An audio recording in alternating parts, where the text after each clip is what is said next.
time to bring out our guests, so if you would please join me in welcoming them to the stage. Let's start clapping right now for the stars of Clone Wars. Make some noise for the founder of Hero Universe and also the voice of Ahsoka Tano. Give it up for Ashley Eckstein. The voice of Anakin Skywalker, Matt Lanter. And the voice of Obi-Wan Kenobi. Please make some noise for James Arnold Taylor. So what do you want to do? Hello there. I'm going to sit with you guys. I'm not going to be like over like we can all Count squeeze. Dooku Come on over here, James. you know? It's so I like the coffee table here. Yes. I know. Like, do you guys mind if I just do this? No, that's perfect. I actually, we're very I didn't comfortable. realize that there was going to be this, like, you wouldn't mind being so intimate. I had them bring the extra stair on, because I was like, I don't want it to be like a 90s sitcom up here all on one couch, but No. this works. It's perfect. We Very really are like the Friends cast. Like, we're really friends, and we really like each other. We could take turns laying here and just do therapy sessions. Yes. All right. You have your. We do. Yeah, When there we you go. first Not saw me. I'll be the Star doctor. Wars. Okay, so just here, look at the cards. We're going to hypnotize you for a moment. Welcome to Austin. Thanks for coming out Thank to you. GalaxyCon. We really appreciate you being here. Of course, Star Wars is such a big part of my life, as well as a lot of everyone here and worldwide. It's such a huge phenomenon. I'm sure that it has to feel so amazing to be a part of the Star Wars family. And I'll start with you, Ashley, because I know you you grew up in Orlando, and you were you're like a Disney kid, so to speak. And actually, I have a funny story about turkey legs that I want to share with you, because I learned that your father was the lead into getting turkey legs into the park. And Yes. I have a story about me going to the park as a kid, and I saw the turkey legs, and I wanted one so bad, and then I finally got one, and I didn't like it, so my dad bopped me on the head with the turkey leg. So I always have this memory. So thank you for that memory in my core. I need therapy for that. Yes. Lay down. It's all good. Well, I can debunk the myth. The turkey legs are actually made out of turkey. I was going to ask Wait, that, was but that- I didn't want to put you on the spot. Yeah, no, a lot of people, there's like this huge rumor that turkey legs are not actually turkey, but they really are. They're Gungan. Yeah, no, they are gigantic turkeys. But yeah, my dad was part of the original team that brought the turkey legs into Disney for the first time. So I have no royal title, but I will take Princess Turkey Leg if anyone would like to Yeah, Princess Turkey Leg. call me that. I love that. No, I have And- a bad feeling about this. So, you know, Star Wars, of course, is worldwide. People love it so much. When you first were approached with the opportunity to voice these roles, I mean, how did it? I'm sure it was life-changing, but back then you really weren't sure how far it would take you. Now, looking back now, the show being almost over 15 years, can you recall just like what it was like when you first got these roles? And anyone could take that first. Well, each of ours is a little different. Yeah. Each of our stories is a little different. I had started actually on the micro series, The Clone Wars. I don't know if you all saw that. That came out. Gendy Tarakovsky done that, and it was fantastic. Little 3-minute little episodes, and so that was 21 years ago now that we started doing that. And then from there we did the Revenge of the Sith video game, and mine was very specifically to match Ewan McGregor there. And so Matt's story is different because you came in after we had already started recording. Ashley and I had already been recording, and then you came in. Yeah, I was a recast. I don't know if anybody knew that, but they actually had a different Anakin before I came on. And so, but I didn't know it was for Anakin, actually, when I auditioned. They actually told me to come in and do whatever I thought Han Solo and Luke Skywalker together sounded like to me. They didn't, you know, Star Wars is very secretive. Yeah. So yeah, they didn't. It was a Star Wars cartoon. That's all I knew. And then got the call a few days later that I got the job, and it was for Anakin. And so that's how it started for me. It's pretty wild. Did you have to redub a lot of the work that was already done? Yes. So I actually did. I don't know if people know that either. The first 4 episodes maybe is really not my performance. It's me trying to dub the original actor. So unfortunately, the movie is kind of like half me, half not. Well, it's almost like anime, because you're redubbing. Yeah. It's your voice, but it's somebody else's timing. Yeah, it's very difficult to try to make it work, but it ended up being a special time in my life because they flew me up to the ranch, and I got to spend a little time at the ranch with Dave and then George Lucas. Do you know George Lucas? Wow. That sounds great, He Matt. always like mic drops. You know, when I was at Skywalker Ranch with George Lucas. And when you walked in and he saw you, what did he say? He called me Anakin. Wow. So, and we just sat there and had a conversation in his office about this Anakin and kind of how he saw things, and yeah, it was memorable. That's really cool. Yeah. How were you a big fan of Star Wars universe before you became part of it? I can't say I was a big fan. I mean, I had seen some of the. Okay, calm down. Number one, let me just say, my dog's name is Ahsoka. Okay. I had clone troopers at my wedding and Star Wars in my vows. He's come a He's long made way. up for it. All I'm right. fully in it now. That's awesome. But at the time, I wasn't. But I think it helped me because I probably wouldn't have been able to sit there and have a conversation with George Lucas if I was, geeking out like I do now. So it was probably That's really beneficial cool. at the time. That's probably why they didn't ask me to meet with George. Yeah, probably. Hi, how are you? Yeah.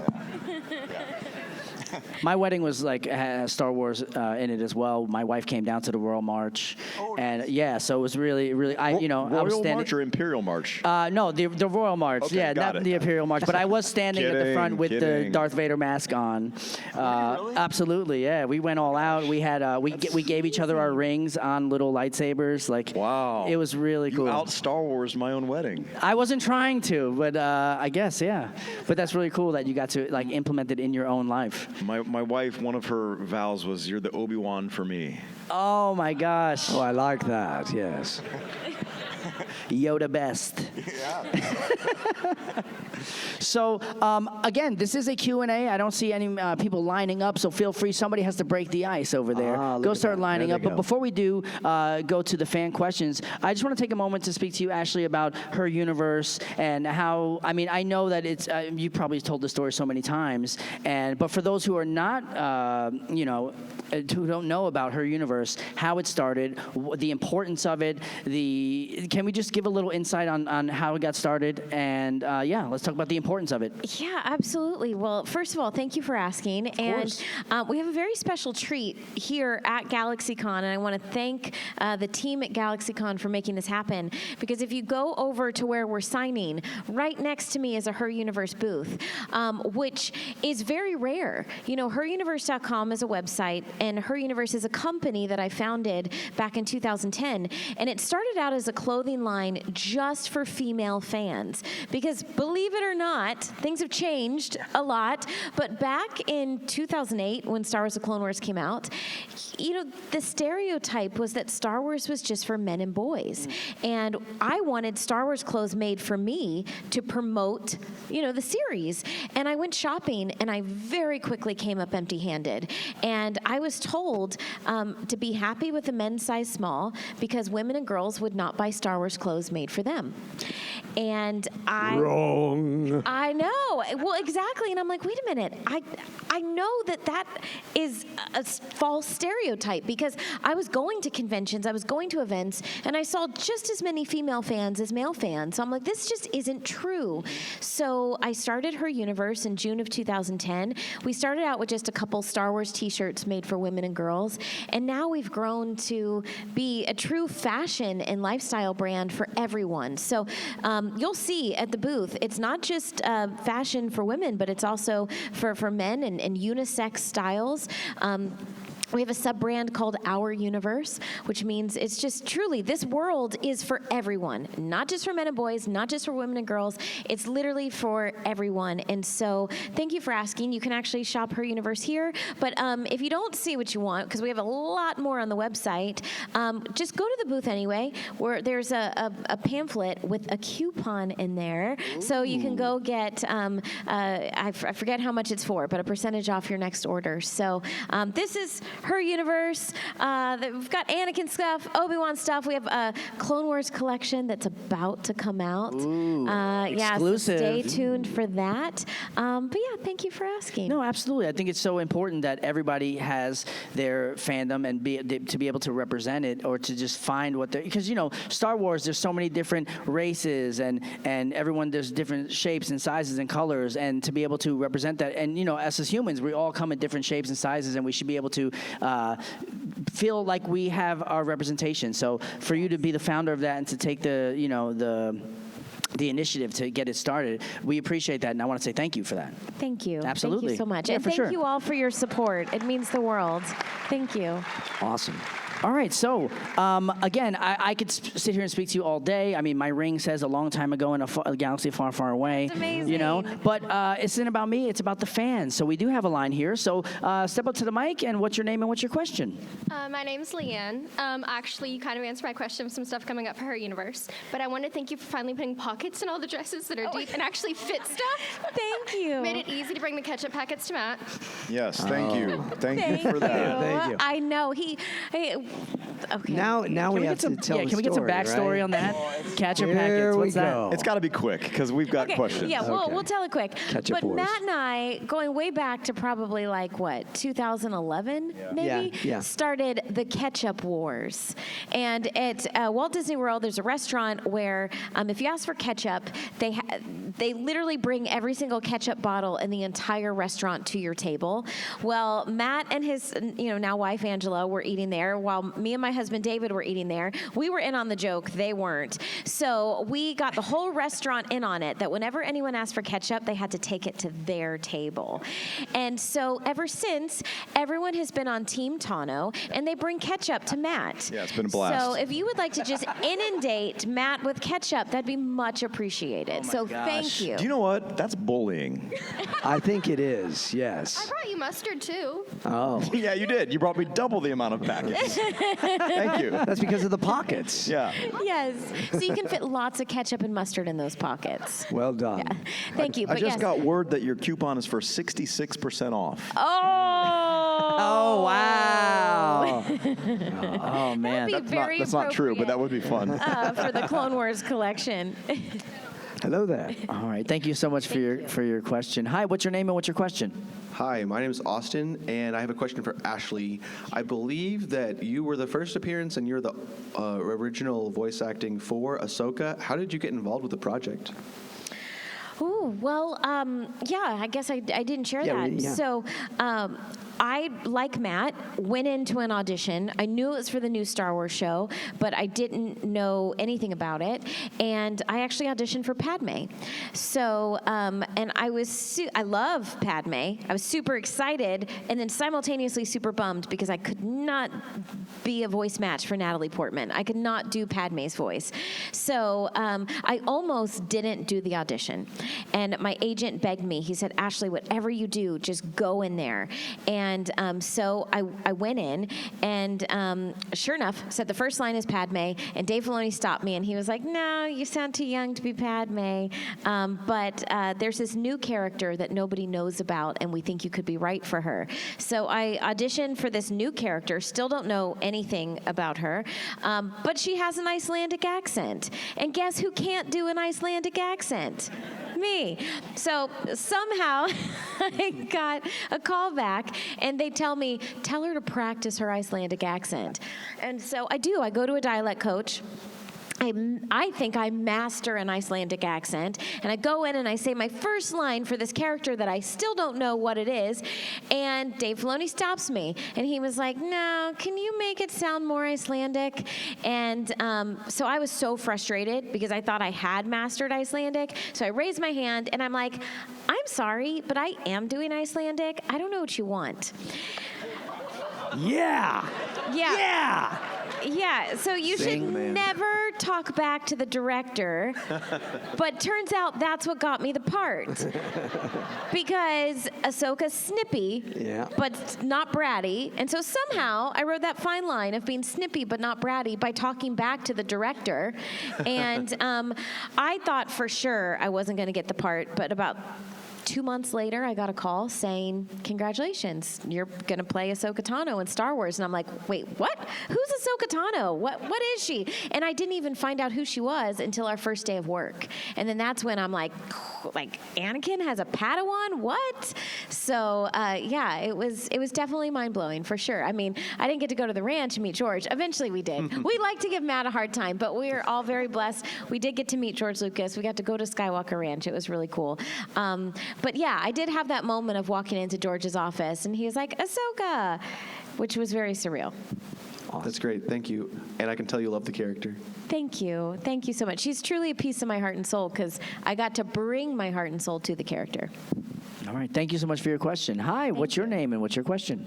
Hi, I'm Douglas. The Clone Wars was my childhood. It's nice to meet you all. Thank you. Mark Hamill had a great cameo as Darth Bane in the Clone Wars. I was wondering, though, for you guys, what's either a Star Wars character you would like to cameo as, or maybe one you've done that we might not know about? Muck Monkey?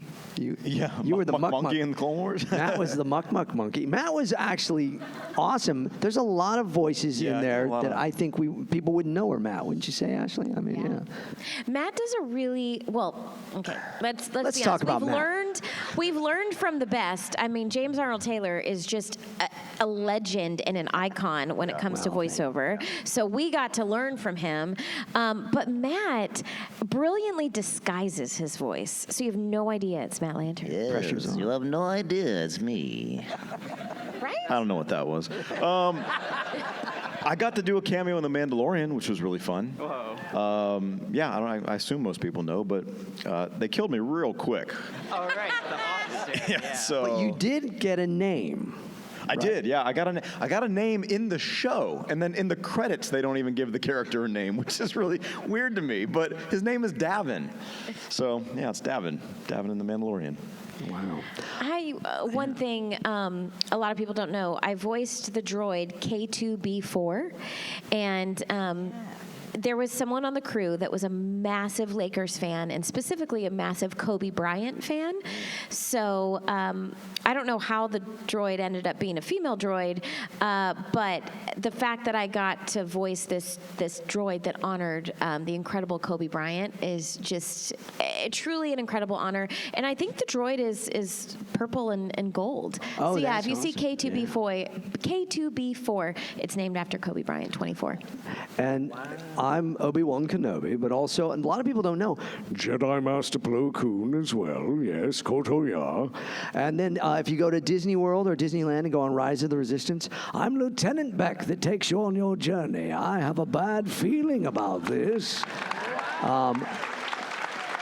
But then also, O.C. Sobek, your Jedi resolve will get you nowhere, which was actually a little Christopher Walken and a little Al Pacino combined into one. So, and then Reiko Hardeen, I killed Obi-Wan Kenobi, and a bunch of others on the show. Yeah, King Manchucho. It's almost like Johnny Test. Whoa, totally awesome. But yeah, a lot of different characters in there. So I don't know who Uncle Owen, maybe I'd like to play Uncle Owen. I don't know. No, I'm just joking. Kidding. Most obscure one we could. Thank you. Thank you. Wow, such incredible range. So many different, and that Al Pacino was like spot on. Wow. Okay. Hooah. All right. Hey, what's your name? What's your question? Hi there, Tim Santens. I guess this is a question for all of you guys. You had mentioned a little bit about George Lucas, and I guess I don't have the timeline exactly in my head, but I imagine you've kind of worked under the George Lucasfilm probably for about more or less the same amount of time as the Disney Lucasfilm. Can you guys give me some of the inside baseball and like what the difference was in the working dynamic under George Lucas and under Disney? Really, I think it was just season 7 that was Disney, technically, right? Yeah, because George Lucas was the ones, his fingerprints were all over all of Clone Wars. We didn't really, because Clone Wars was canceled when Disney bought it. But awkward moment. But no, yeah, they loved it so much they canceled it. But Then they brought it back because of all of you. Thank you so much. They realized the error, that they had gone to the dark side for a moment. But so now it's really only been stuff that we do now if we're doing the characters. Yeah. I mean, I think, I guess I speak for myself, but in a creative way, it was the same for me. It's Dave. Dave Filoni was there with us, directing and on the line with us, for season 7. And so creatively, it felt the same to me. Behind the scenes, maybe different. Like The cookies were different. The snacks were different. Lucasfilm always felt like it was a family. It was everybody knew everybody, and going up to the ranch and kind of hanging out. It was very much like a family feeling atmosphere.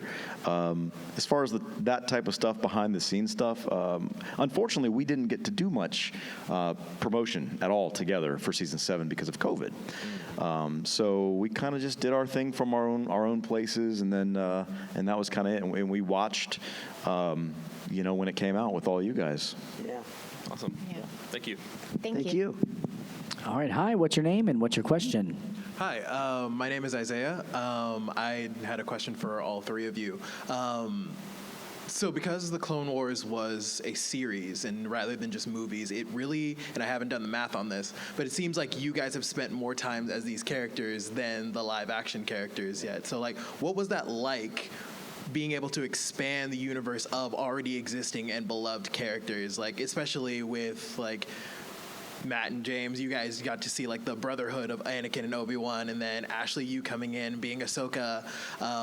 The fact that we didn't even know Anakin had a Padawan from the movies was just great. So what was that like for you guys, expanding already existing characters? Well, it's a challenge. It's different for each of us, just like the other question. For me, again, very specifically, I was brought on to match Ewan McGregor's voice originally.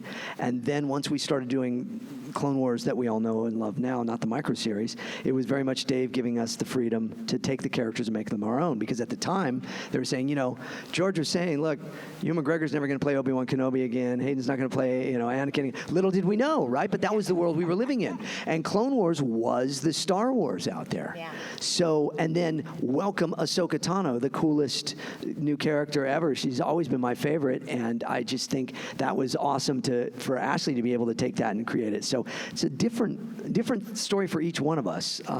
Yeah, I mean, for Anakin, obviously you heard me say I didn't even know it was for Anakin. So I didn't feel a pressure to voice dub or anything. I specifically weren't wanting someone to do that.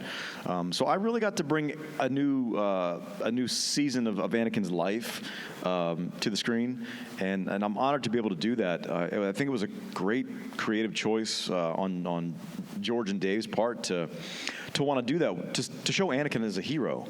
We heard that he was a hero. We just didn't really get to see it much. Oh yeah.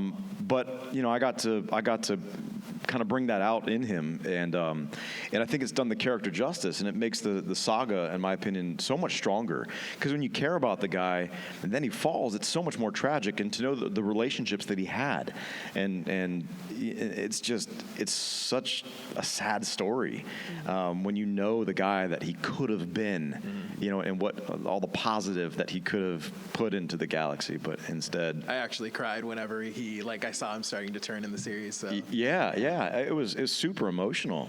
Yeah. And for me, I will say, I feel like from an acting perspective, it was one of the easiest because, like I said, Dave, after I talked back to him, Dave was like, no, that's what I want. He didn't know what he wanted for Ahsoka. And so when I came in, he was like, just be you. Just be you. How would you say that? How would you react to that? How would you be snippy that way? How would you be sarcastic that way? Or, how would it was? I didn't write it, but I got to literally bring my own personality. So, in many ways, it's when I say she's a piece of my heart and soul, I mean it because I gave my heart and soul to this character.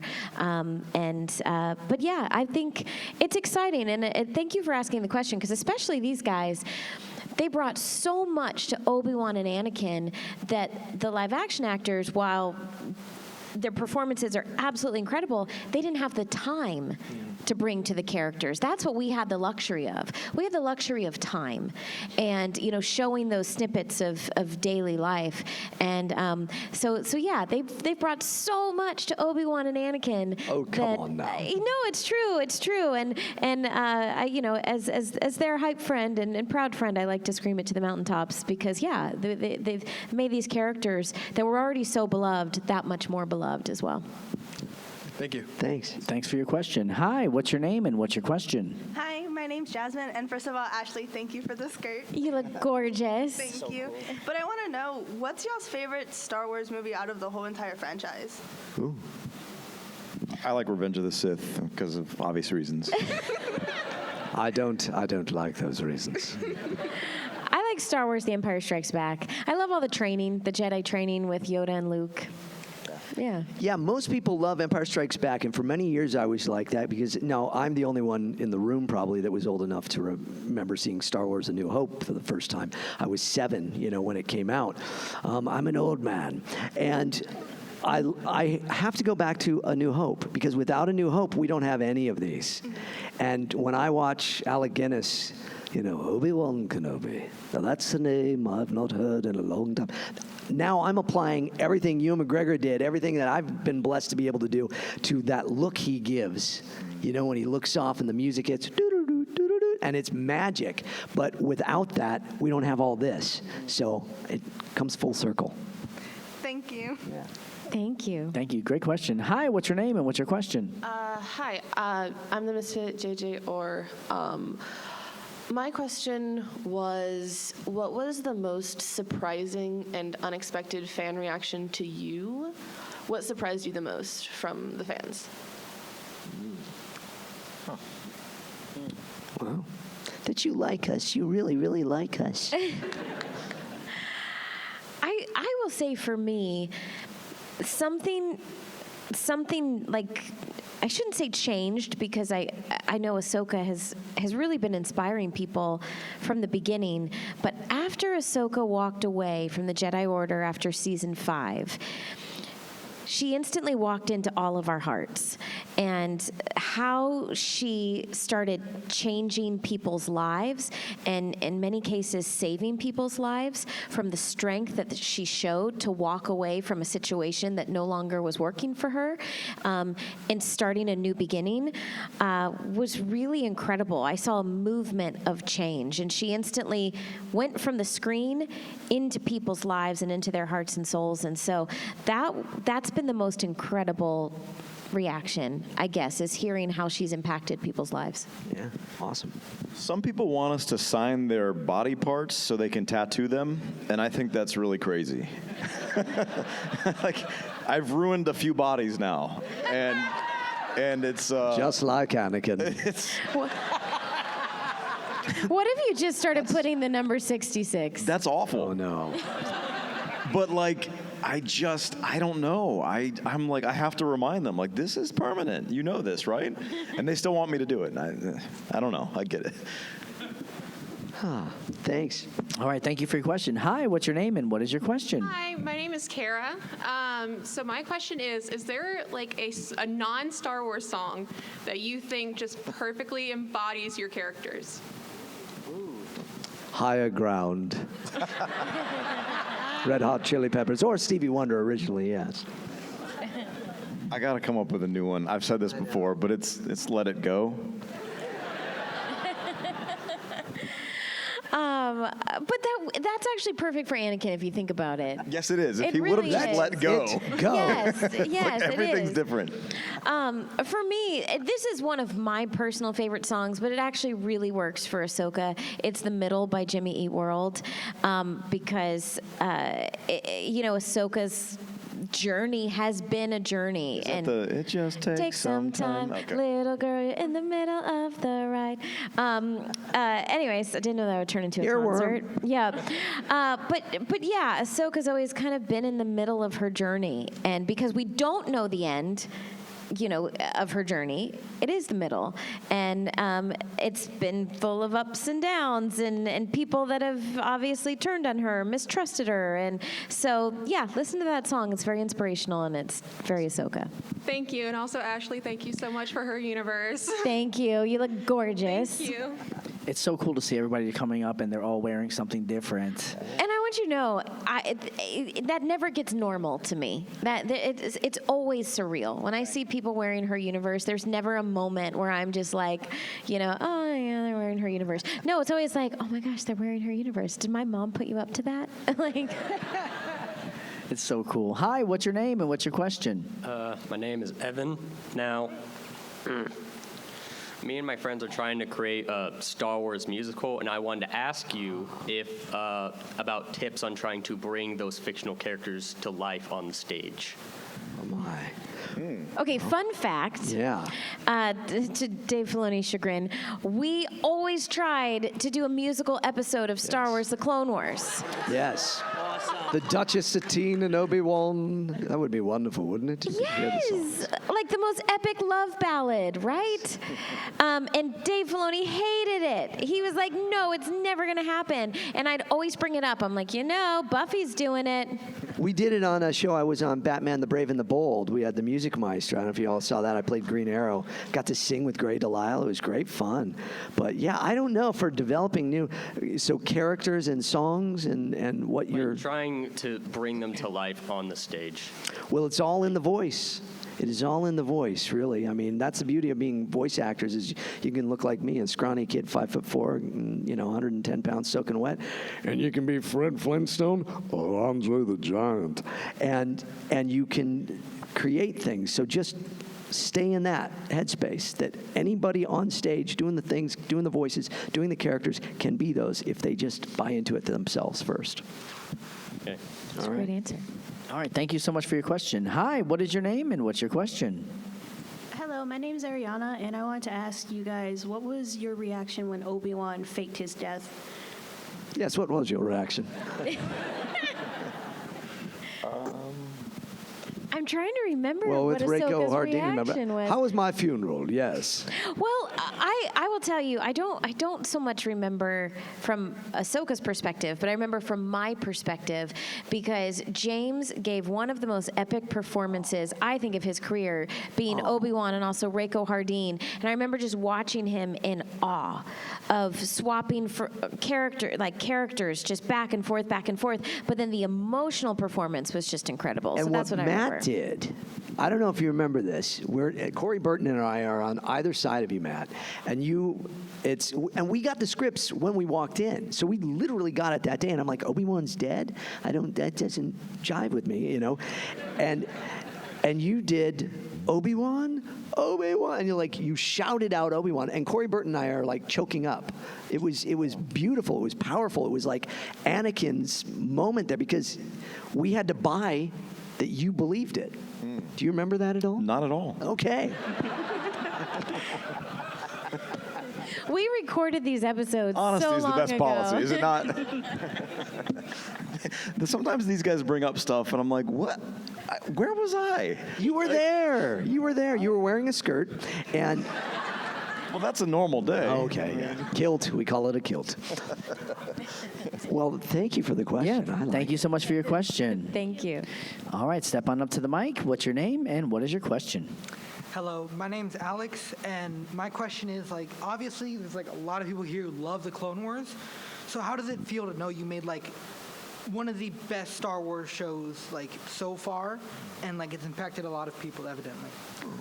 That's very sweet. Thank you. Yeah, I mean, it's still, we've been doing a lot of these cons this year. It's the 15th anniversary of the Clone Wars, so we've gotten to experience just the fan love and the passion for Star Wars, and we are all fans, as we've already sort of talked about. So, we get to come and sort of share in the fandom and be a part of this family, the Star Wars family, which is it's just so amazing. But I mean, for me personally, it's never lost on me the impact that Star Wars and the Clone Wars has made on people worldwide, and the amount of joy that it brings people, and just togetherness. Is so cool. It's something I never take for granted. And it's truly an honor. Like, we realize that we are carrying on a legacy, and it's an honor. And it as Matt said, we're fans, so it means as much to us as it means to you. And we're not going to mess that up. Thanks. All right, thank you so much for your question. Hi, step on up. What's your name and what's your question? I'm Mags. I have a question for either one or multiple of y'all. I was wondering if you guys had a favorite arc or character arc throughout the Clone Wars and which one it would be. Yeah. Go ahead. I'm fond of any time with the Duchess of Satine, the Mandalorian arcs. Valid. I'm not so fond of the Lawless with Darth Maul, but it's also actually still one of my favorites because it's beautiful. You know, you can kill me, but you'll never destroy me. It takes strength to resist the dark side. Only the weak embrace it. Those moments are so powerful, so I love that. But I love that quote too from that part. yeah, me too. I like Mortis a lot. It was one of the first times that I got to play with Anakin in that darker headspace. I think that was season 2 or 3, maybe. I think it's 5. Is it? No. Is it 5? Do you guys know the Mortis arc? Season 3. Season 3. Yeah. 3? Yes. Yeah. Oh, Are sorry. you okay with that? It's season 3. So I'm not the only one that It is forgets season stuff. 3. Yeah, these two. Although they gave me a bad time because on the Mortis arc, Obi-Wan didn't know anything. If you watch those again now, it's so after funny. Obi-Wan's like, "Where are we going? Anakin, Ahsoka, what are you doing? Master Qui-Gon, is that you?" He doesn't know anything. So. It's probably one of my favorites, though. It's the dark side stuff, and then just the chosen one and what that means and how that can impact him and all that stuff. It's a unique set of episodes. Yeah. And I love Mortis as well. I mean, my favorite is the season 5 finale. Yes, it is. But it's an arc that not as many people talk about. And so yeah, if you haven't gone back and watched the Mortis trilogy recently, go back and watch it. It's worth the rewatch. Yeah, it is.